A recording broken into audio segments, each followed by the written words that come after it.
We're looking at reaction to the word of Kofi Annan's death this morning. Tributes have begun pouring in for the celebrated diplomat who led the United Nations for almost a decade. For more on this, we're joined now by Dominic Velitis in London. Dominic, what can you tell us about Annan's death and his legacy?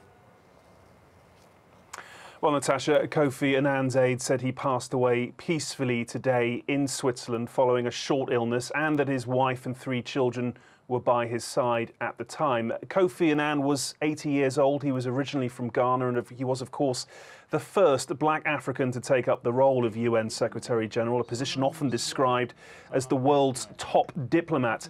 He served in that role for 10 years, a tenure that coincided with the Iraq War and the HIV/AIDS pandemic. He was also responsible for setting up the UN's Millennium Development Goals, which for the first time ever set global targets on issues such as poverty and child mortality, something he described as his greatest achievement.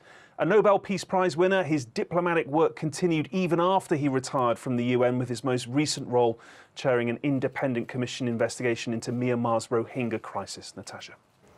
And we know that tributes have begun pouring in. Tell us about what you're seeing.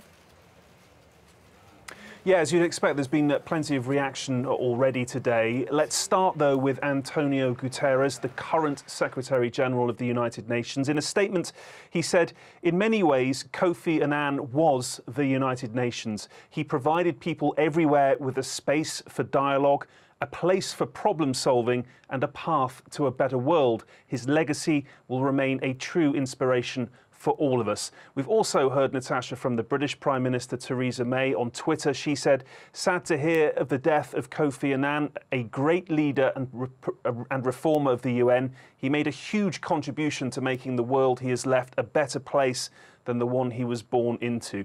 Others have taken to Twitter to pay tribute as well. The UN High Commissioner for Human Rights, Zeid Ra'ad Al Hussein, described him as the epitome of human decency and grace. Carl Bildt, former Prime Minister of Sweden, called him one of the true global leaders of our age. And Jens Stoltenberg, Secretary General of NATO, said the UN and the world have lost one of their giants.